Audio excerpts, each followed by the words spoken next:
Sepertinya jamaah belum sarapan. Apa kabar semua Bapak Ibu? Pripun kabare panjenengan niku? Alhamdulillah. Alhamdulillah rabbil alamin. Allahumma sholli ala sayyidina Muhammad wa ala alihi wa sahbihi wa barik wa sallim. Semoga kita mendapatkan syafaat Nabi Muhammad sallallahu alaihi wasallam. Amin ya rabbal alamin. Pagi menjelang siang ini saya diposisikan dalam posisi yang Masya Allah tabarakallah. Di sebelah kanan saya Ustadz Syihab, di sebelah kiri saya Kiai Haji Muhammad Halim, di belakang saya Ustadz Abu Bakar Mas. Saya sebelum duduk tadi saya mohon izin ke beliau, kalau Tuhan pergi ke Mekah berangkatnya dari Surabaya, saya siap salah, ini kursi diatur oleh panitia. Kami duduk bertiga, saya lihat Ustadz Syihab pakai jubah, Kiai Muhammad Halim pakai sarung. Ustadz Syihab topinya putih, Kiai Muhammad Halim topinya hitam, saya abang.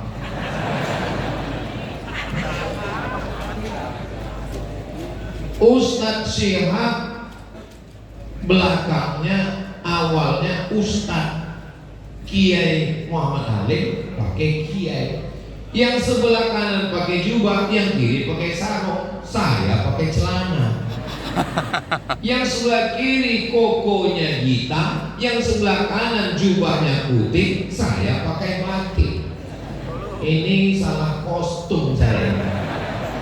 Ternyata memang sesuai dengan kota tempat kita tinggal. Disinilah indahnya perbedaan. Amin. Mau pakai sarung, mau pakai jubah, mau pakai batik, mau pakai celana, yang penting menutup aurat. Kalau yang pakai sarung kelahi dengan yang pakai jubah, yang ketawa, yang mestinya yang pakai sarung, yang pakai jubah, yang pakai celana bersama-sama untuk menyelamatkan yang belum menutup aurat. Dan ini saya menemukan kebersamaan ini multi ormas, macam-macam mazhab, aliran, Nahdlatul Ulama, Muhammadiyah bisa bersama. Apa filosofinya? Bersama, bersatu dalam perbedaan menuju peradaban yang lebih mulia. Jadi kabupaten, kota, provinsi, daerah dari Sabang sampai Papua yang masih ada gesekan, gontokan antar ormas, antar ulama, antar ustadz, antar pondok, silakan datang studi banding ke Solo. Semuanya berangkat kebersamaan ini dari Solo, insya Allah. Amin ya rabbal alamin. Tapi kalau hanya sekedar ormas, hanya sekedar ustadz, alim ulama, mungkin sulit terwujud. Karena dalam Al-Quran ati Allah wa ati Rasul wa ulil amri minkum. Alhamdulillah, tadi sebelum ke lokasi saya bertemu dulu dengan bayangan saya, wali kota itu orangnya tua. Jadi pas ketemu salaman ya saya biasa aja, ada yang bisikin, Ustaz Somad ini mas lagi.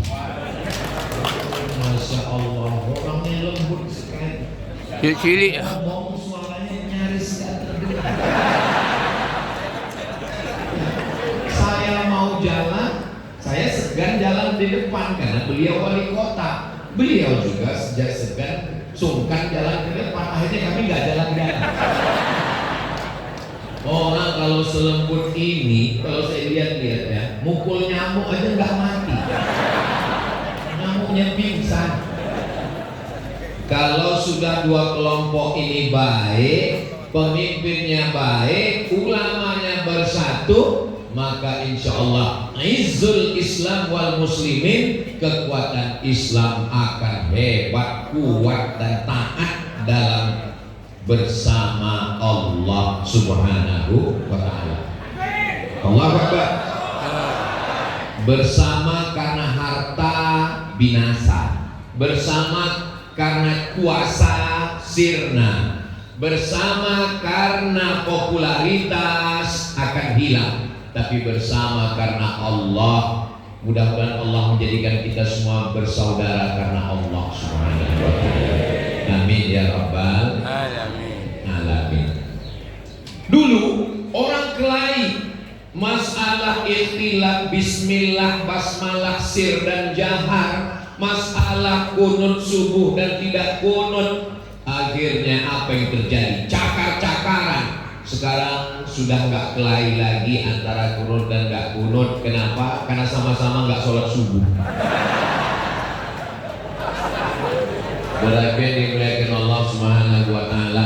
Memang yang namanya agama Islam itu ada mazhab Imam Abu Hanifah Hanafi, ada mazhab Malik bin Anas Maliki, ada mazhab Muhammad bin Idris Asy-Syafi'i, ada mazhab Imam Ahmad bin Hambal Hambali, tapi semuanya bertemu dalam satu titik. Tuhannya berapa? Qul huwallahu ahad. Mintanya kepada siapa? Allah. Allahus Samad. Ustaz Samad. Enggak ada yang lain. Ini Abdus Somad. Kita mintanya kepada Allahus Somad. Al-Qur'annya berapa? Al-Qur'annya satu. Bahwa ada perbedaan-perbedaan. Memang kalau baca sejarah, Imam Ahmad bin Hambal, Imam Hambali enggak berkunut. Imam Syafi'i berkunut. Tapi Imam Ahmad bin Hambal dengan Imam Syafi'i hubungannya bukan antar ormas, antar guru dan murid. Apa kata Imam Ahmad bin Hambal? Da'autu lisyafi'i fi sholati. Saya mendoakan Imam Syafi'i dalam sholat saya. Arba'ina sanah 40 tahun. Doanya apa? Rabbil firli wali walidayya wali Muhammad bin Idris Asy-Syafi'i.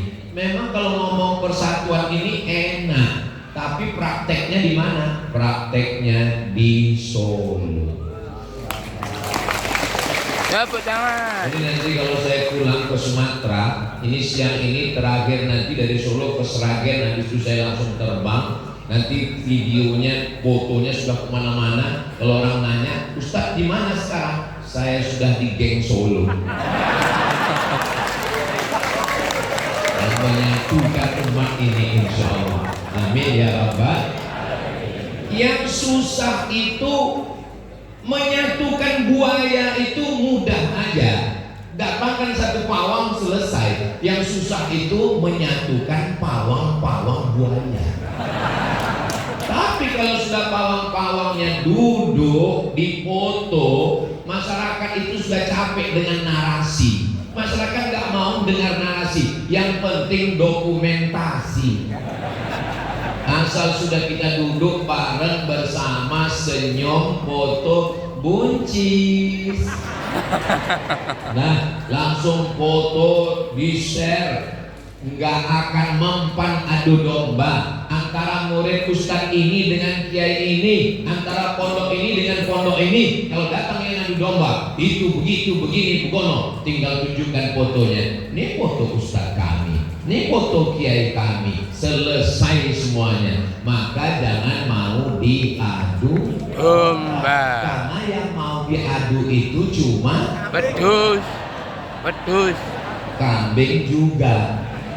Saudara yang dimuliakan Allah, kita kan cerita tentang Palestina nih Ustaz Abdul Somad. Terus ngapain kita cerita tentang kita? Israel ini di luar, dia bukan di dalam kita.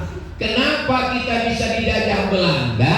Belandanya nggak hebat, tapi karena kita bisa mau diadu domba. Makanya kitanya dulu dikuatkan. Kalau kitanya kuat, itu yang namanya kuman, bakteri, penyakit, dia tidak akan menyerang orang kalau orangnya sehat. Begitu juga dengan jin. Jin gak akan bisa mengganggu kita kalau mental akidahnya kuat. Makanya orang yang kerasukan itu kalau lagi galau, misalnya tanggal 30, kalau tanggal 1 jinnya nggak berani masuk. Kata jin, kita ganggu nggak? Jangan, iman lagi kuat. Saudara yang dimuliakan Allah, ini bulan tua atau bulan muda? Bulan tua. Bulan tua penggalangan dana untuk Palestina, ada yang nyumbang satu orang 200 juta. Ya Allah. Biasanya orang penggalangan dana nunggu tanggal muda, tapi di tanggal tua akhir bulan satu orang 200 juta itu dari Solo. Allahu Akbar. Allahu Akbar. Kenapa kuat Islam ini? Saya kan selama ini melihat Solo ini kan dari jauh, dari Pulau Sumatera sana. Fotonya sampai hari Jumat yang lalu, bahwa ada gambar Sultan sholat Jumat, ada komentarnya di bawah. Sultan-sultan di Kesultanan Surakarta itu setelah dilantik mesti sholat Jumat 40 kali, nggak boleh tinggal, dan inilah gambarnya. Saya penasaran, nanti saya pengen ke masjid itu. Ternyata pagi ini saya di masjid tempat saya lihat itu.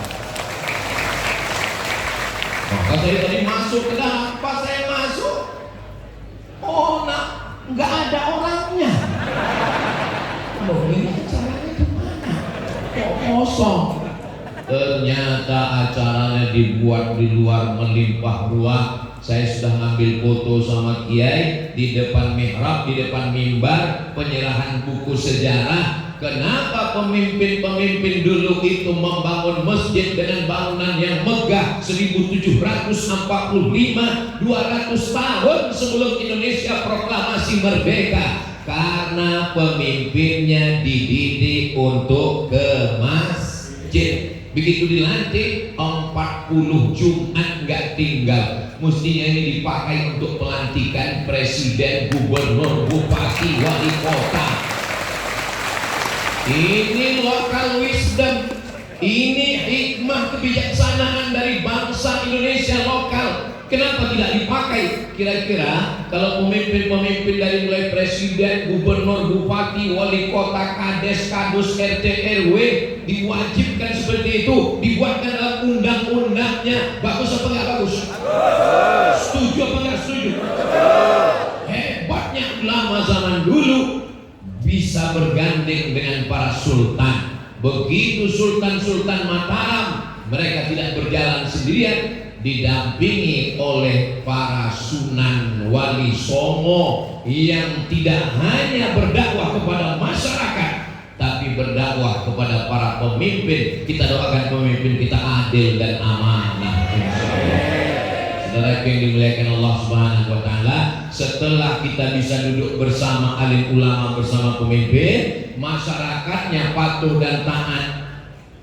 Ustaz yakin jamaah di Solo ini patuh dan taat. Lihat gambar di sana.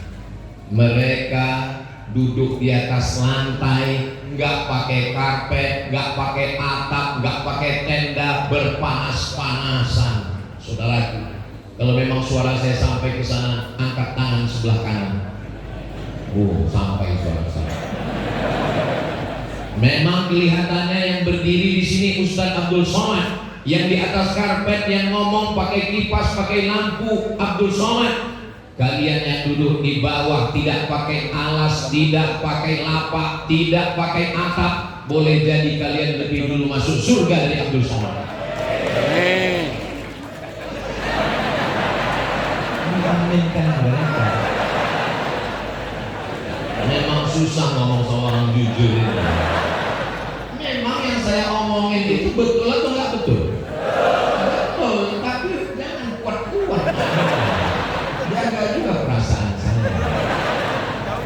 Bapak yang dimuliakan Allah Subhanahu wa taala, sebenarnya masyarakat ini mudah ngaturnya kalau pemimpinnya adil dan ulamanya amanah. Betul? Inilah contoh, ini contoh. Kalau pemimpinnya adil, ulamanya amanah, duduk bersama, masyarakatnya tinggal manut, ikut, sami'na wa ata'na. Mohon maaf, boleh saya tanya? Jangan tersinggung ya. Ini yang hadir ini diwajibkan Mas Wali Kota. Apa ada pembagian sertifikat tanah? Ada pembagian sembako. Ini menunjukkan masyarakat patuh, taat, adab, ayat, manut, nurut. Yang penting pemimpinnya adil, ulamanya duduk bersama. Betul? Mudah-mudahan ini menjadi contoh buat kabupaten, kota, desa, dusun dimanapun berada. Tapi Ustaz Somad kan ngomongnya di Solo. Apakah mungkin berita ini sampai ke sana? Insya Allah, karena ini akan di-share melalui sosial media dan di-upload di channel Ustaz Abdul Somad Official. Jangan lupa subscribe, like, share, dan komen. Nah, jadi yang dikuatkan itu ke dalam dulu. Setelah ke dalamnya kuat, baru kita cerita ke Israel. Jangan kemana-mana, kita lanjutkan setelah yang satu ini. Dia kalau pakai Allah Akbar, itu namanya takbir susulan. Tidak ada kata-kata terlambat. Kenapa dari tadi takbir? Karena apa yang sering kita ucapkan, apa yang sering kita pikirkan, apa yang sering kita dengarkan, apa yang sering kita renungkan, itulah yang akan datang nanti ketika kita mau sakaratul. Makanya orang kalau dia suka takbir, pas mau mati juga nanti Allah ilaha illallah. Makanya jangan salahkan orang takbir. Ibu juga gitu. Kalau ada yang ngajak ngomong aib, cerita orang, gosip, langsung Allah Akbar. Itu siap. Nanti kalau suaminya ngeyel macam-macam, kok pikiran apa? Allah Akbar. Bapak juga begitu. Kalau istrinya cerai kan, apa ini ngapa hidungnya kan? Allah Akbar. Siap?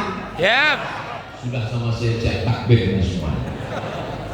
Ada negara namanya Israel. Israel ini sebetulnya artinya baik. Isra artinya hamba. El artinya Tuhan. Israel, Mikael, Jibrael, Israfel, itu bahasa Ibrani. El artinya Tuhan, Isra hamba, El Tuhan, Israel hamba Tuhan. Bagus gak nama orang hamba Tuhan? Bagus. Nama yang paling bagus itu hamba Tuhan. Abdullah, Abdurrahman, Abdurrahim, Abdul Somad. Tapi jangan setelah ini lalu manggil saya hai Israel. Tapi tolong hati-hati. Yuharrifunal kalima amma wad'ihi. Mereka membelokkan, mereka menyimpangkan, mereka menyesatkan. Israel itu siapa Pak Ustaz?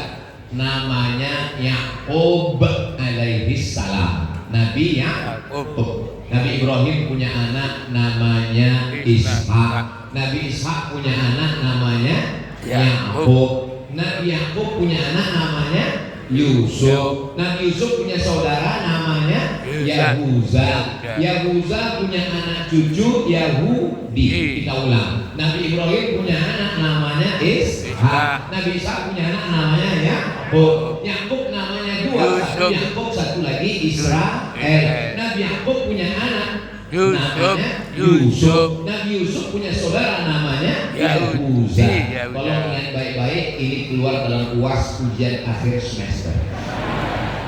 Tapi ini nabi-nabi ini gak salah, mereka ini betul.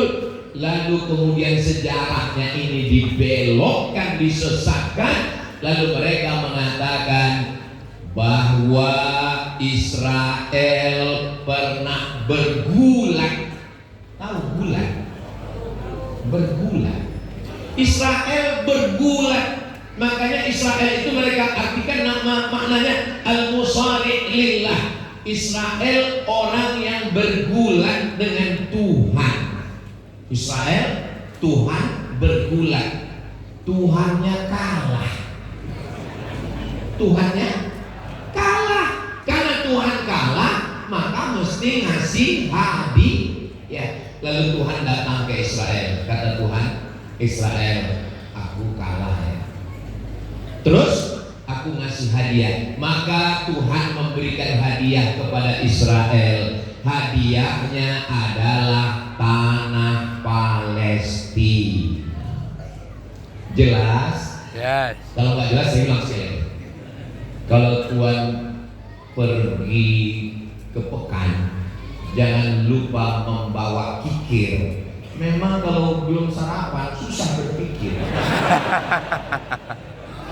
Israel bergulat dengan Tuhan, lalu Tuhannya kalah, dan Tuhan ngaku kalah. Karena saya kalah, saya ngasih hadiah sama kamu Israel. Hadiah yang diberikan adalah tanah Palestina. Sekarang paham kenapa mereka ngotot mau ngambil Palestina? Karena tanah itu adalah tanah pemberian Tuhan kepada nenek moyang mereka. Karena Tuhannya maka mereka dengan bangga ngomong, jangan kelawan saya, Tuhan aja kalah, apalagi kalian. Tidak ada di dunia ini aliran agama yang paling sesat, paling gila daripada Israel. Kenapa? Di mana-mana orang yang namanya Tuhan itu kuat. Di Israel Tuhannya aja kalah. Gila memang Israel ini. Ini Ustaz ngomong begini sumbernya dari mana?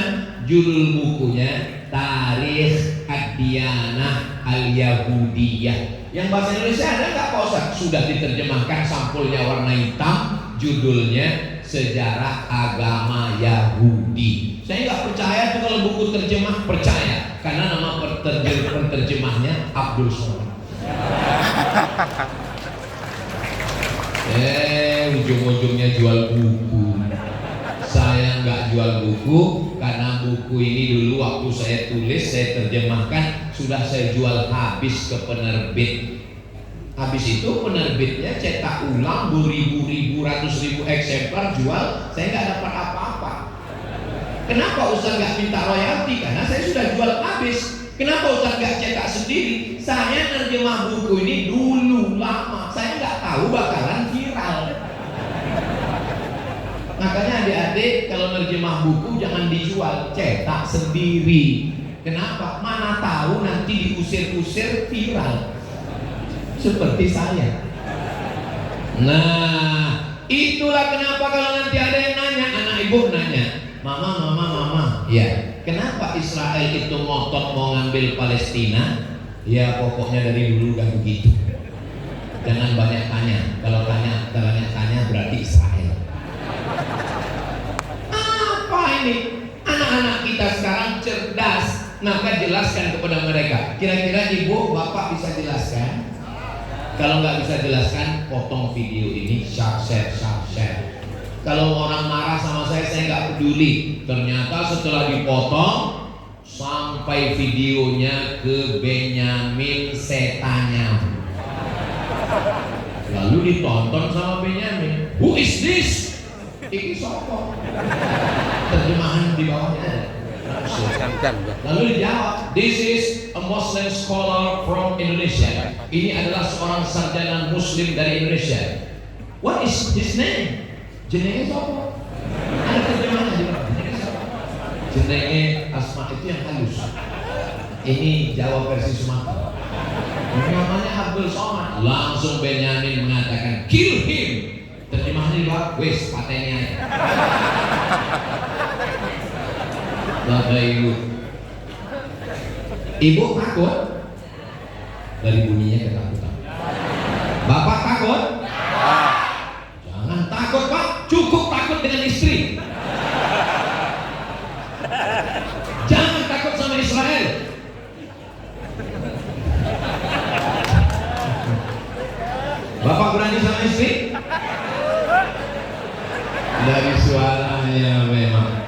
Suami yang takut sama istri, kalian nanti kalau mati nggak kena azab kubur. Karena waktu mau diazab, ini nggak usah diazab lagi karena sudah terlalu azab di dunia. Suami yang bisa nyumbang untuk Palestina 200 juta. Tadi ada yang ngomong 50 juta. Tadi ada yang berbisik ke saya 5 juta. Itu menunjukkan bahwa dia adalah suami yang independen. Nggak mungkin dia berani nyumbang kalau istrinya nggak setuju. Betul? Mereka yang pergi pagi pulang petang praslinan banting tulang cari rezeki, tapi yang megang uangnya itu ngaku semua. Kalau ada istri yang nanya suami, kamu lagi di mana? Pulang jam berapa? Jalan sama siapa? Slip gaji mana? Kunci motor mana? Berbahagialah Pak, karena kalian dikawal oleh security syariah. Kalau kalian punya istri solihah seperti ini, orangnya baik, taat sama Allah, beribadah, mereka cuma ingin sayang supaya kalian tidak dilarikan pelakor. Betul Bu? Supaya kalian tidak terekam CCTV. Betul Bu? Hari ini saya menjadi juru bicara security syariah. Tapi jangan salahkan kalau sekali-sekali saya juga menjadi juru bicara laki-laki yang teraniaya. Saudara yang dimuliakan Allah Subhanahu wa taala. Lalu kemudian dulu tanah ini diambil oleh tetangga sebelah. Ngambil. Israel terusir. Datang seorang laki-laki dari suku Kurdi. Suku apa? Kurdi. Namanya Salahuddin Al-Ayyubi, bukan Arab. Salahuddin Al-Ayyubi membebaskan panglima besar tentara Inggris, namanya Richard the Lion Hawk. Lion itu apa ya? Singa.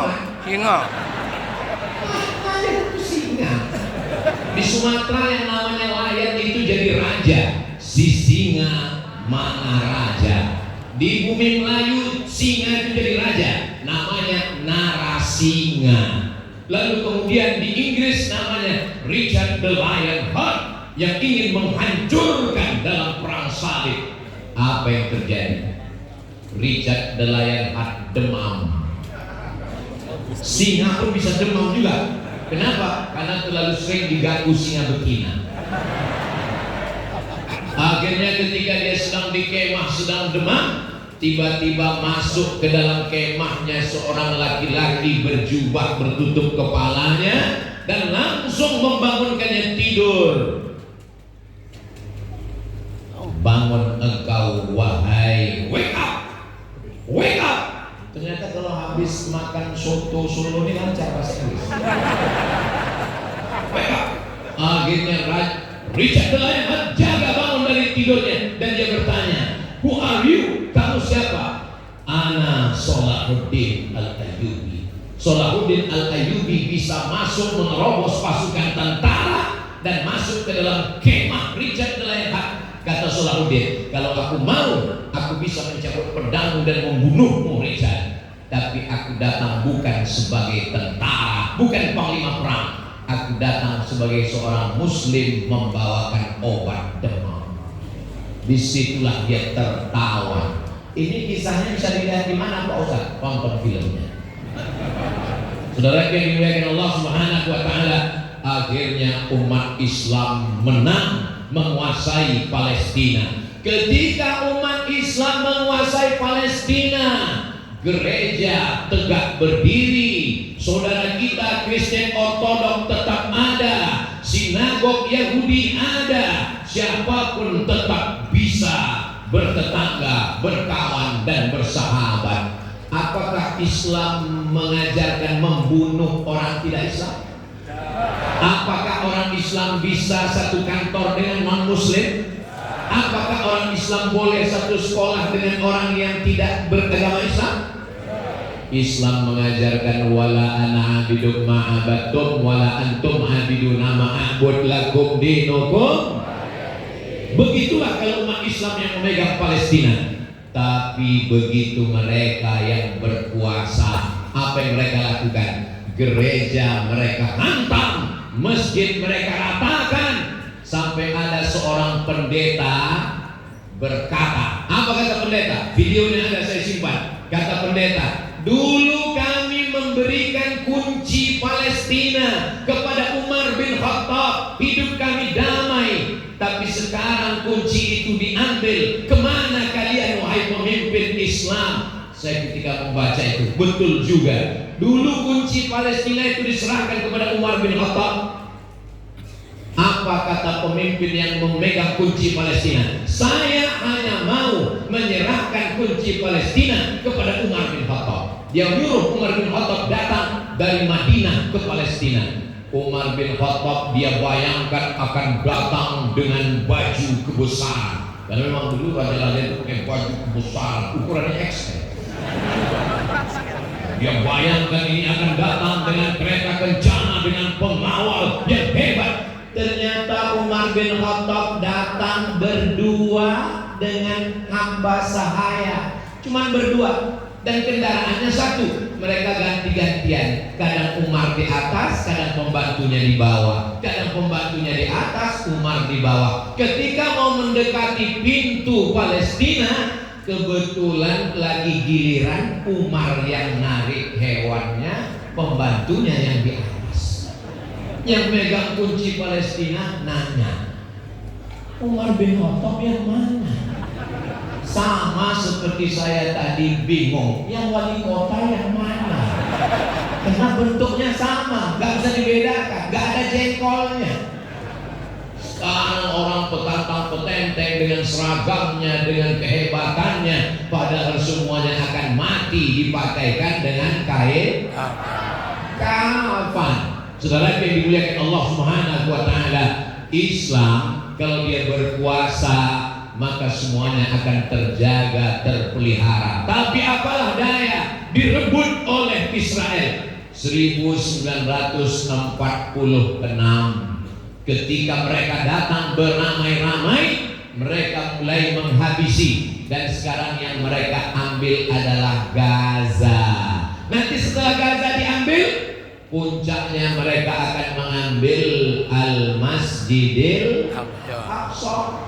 Subhanalladzi asra bi'abdihi laila minal masjidil haram ilal masjidil. Itu Palestina urusan orang Islam. Palestina bukan urusan orang Indonesia. Palestina bukan urusan kita. Penjajahan di atas dunia harus dihapuskan karena tidak sesuai dengan pri kemanusiaan dan pri keadilan. Apa itu yang saya baca? Ketahuan sudah lama nggak upacara. Saya membacakan itu setiap hari Senin waktu SD, waktu di pondok. Penjajahan di atas dunia harus dihapuskan karena tidak sesuai dengan pri kemanusiaan dan pri keadilan. Itu bukan Al-Quran, itu bukan hadis Nabi, itu adalah pembukaan Undang-Undang Dasar 1945. Jadi kalau bukan orang Islam tapi orang Indonesia, maka penjajahan di Palestina oleh Israel mesti dihapuskan. Untuk ngerti masalah Palestina nggak perlu jadi orang Islam, cukup jadi manusia. Untuk ngerti masalah Palestina nggak perlu jadi Muslim, cukup jadi manusia. Berarti yang nggak ngerti masalah Palestina berarti bukan manusia. Saya nggak ada ngomong begitu. Saudara yang dimuliakan Allah Subhanahu wa taala, adakah agama di dunia yang membenarkan membunuh anak-anak? Enggak ada. Tidak ada. Kenapa? Karena insan pers nggak boleh dibunuh, medis nggak boleh dibunuh, dokter nggak boleh dibunuh, anak-anak dibunuh. Kenapa orang Israel membunuh anak-anak? Ibu tahu jawabannya? Saya pun nggak tahu. Kenapa mereka membunuh anak-anak? Karena mereka sedang menunggu juru selamat. Siapa yang mereka tunggu? Juru selamat. Namanya mereka beri namanya Mesias. Siapa namanya? Mesias. Mesias ini lagi di langit. Menurut mereka lagi nongkrong, lagi ngopi di langit. Dia mau turun ke bawah. Kalau di bawah itu tanahnya sudah merah. Sekarang tanah Palestina itu merah apa hitam? Hitam. Tapi sudah mulai merah dengan darah anak-anak Palestina. Lalu kemudian Mesiasnya ngelihat ke bawah. Mesias, medun. Apa kata Mesias? Urung apa? Iya itulah. Lumayan. Mesias mau turun kalau semua tanah Palestina itu merah. Setelah semuanya merah, barulah Israel mengatakan, Mesias merah menyala apaku. Barulah dia turun ke bawah. Mereka menunggu. Jadi mereka menanti-nantikan. Mesias artinya ngusap. Apa arti Mesias? Ngusap. Tahu ngusap? Ngusap. Makanya kalau ada orang setiap pengajian ngusap, itu berarti kok Mesias? Nah itu. Kenapa dia disebut ngusap Mesias? Karena setiap dia usap orang lumpuh berdiri, dia usap orang buta melek, dia usap orang mati hidup. Lalu orang menyangka dia Al-Masih, padahal dia adalah Al-Masih Ad-Dajjal. Dajjal artinya palsu. Misalnya ada bejana mangkok emas. Mangkok yang asli emas itu namanya wi'a. Apa namanya? Wi'a. Tapi kalau dia sebetulnya hanya perak, cuman dibalut pakai emas, orang Arab menyebutnya namanya wi'a mudajjal. Dajjal. Makanya mana tahu nanti ibu pakai cincin gelang tapi nggak asli. Belum ada yang nanya. Itu gelangnya asli. Ini gelang Dajjal. Sepuhan, disepuh. Tapi jangan gara-gara ini nanti lalu pergi manggil tukang sepuh. Bapak tukang buat Dajjal. Makanya kita sebelum salam jangan sampai lupa hadis riwayat Muslim. Allahumma inni a'udzubika min adzabi jahannam wa min adzabil qabri wa min fitnatil mahya wal mamat wa min syarri fitnatil masiih dajjal. Mereka lagi nunggu Dajjal. Itu yang mereka nanti-nantikan. Tapi Dajjalnya itu nunggu mau datang kalau tanahnya sudah merah. Apakah kita biarkan tanah Palestina itu merah? Apalagi ini saya lihat banyak pohon-pohon kayu indah cantik di Solo ini. Memang semua dijaga, bangunannya terpelihara, terjaga, lampunya cantik dan indah, tanaman pohonnya dijaga. Pohon aja mereka jaga, apalagi kamu. Jawabnya so sweet. Masya Allah. Dan orang Israel juga menanam tanaman. Mereka tanam.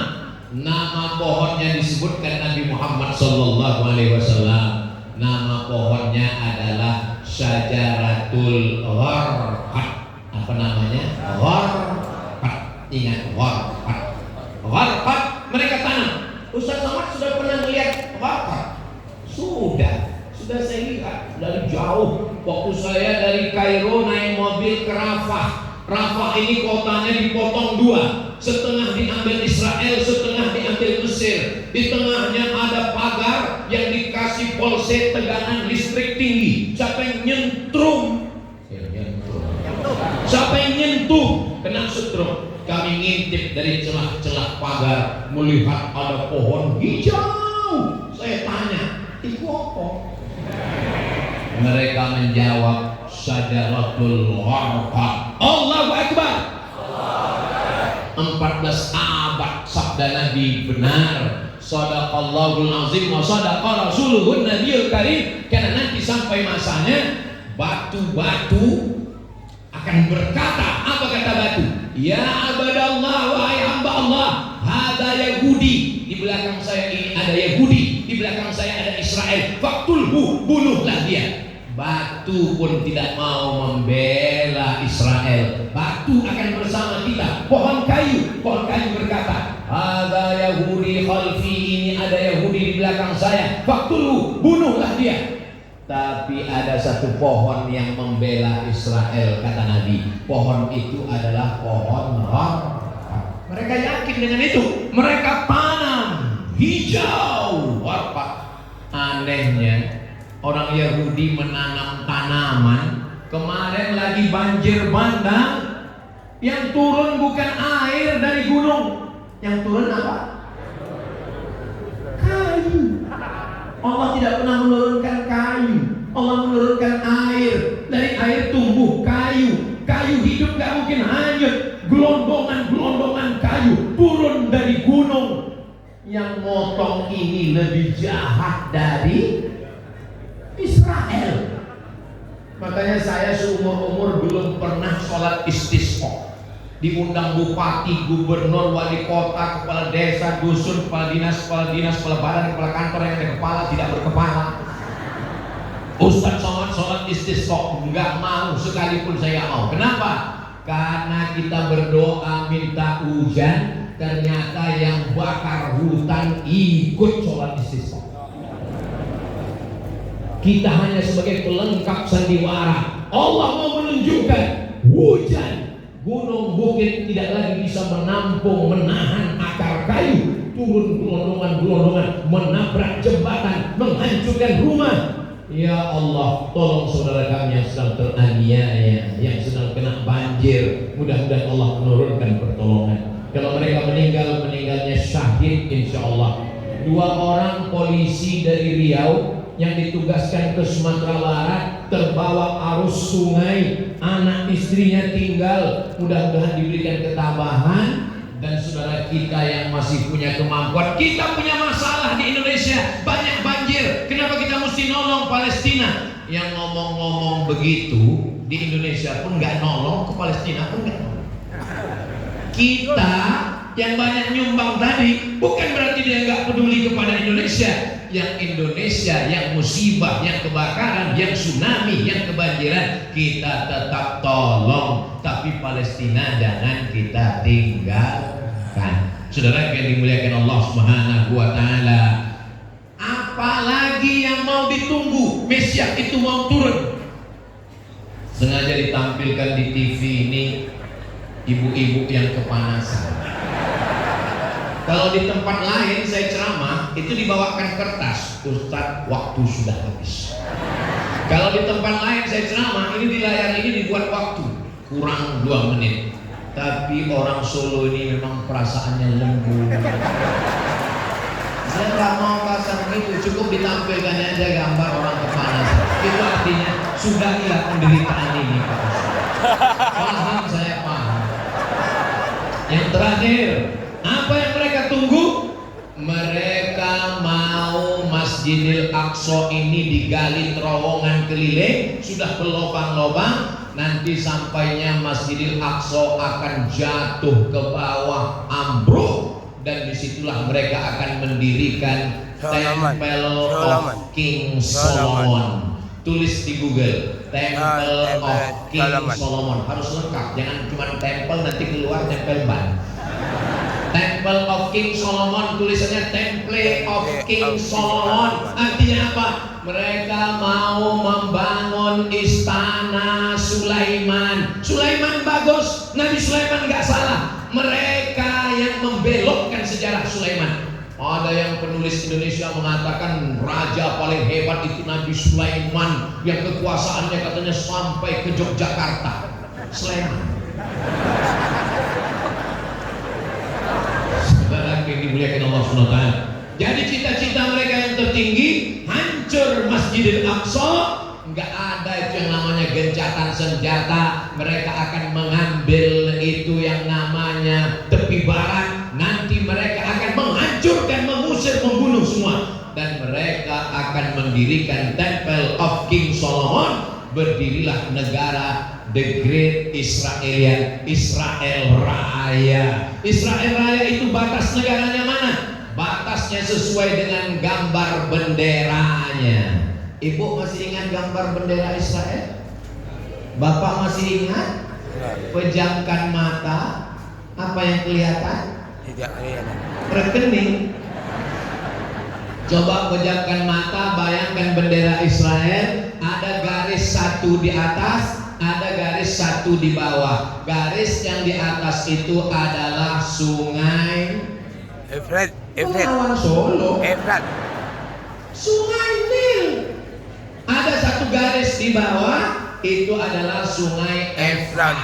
Sungai Nil di Mesir, Afrika Utara, sungai Efrat, Irak, Asia. Mereka akan buat negara luas terbentang dari Afrika Utara ke Asia. Berapa negara yang akan mereka ambil?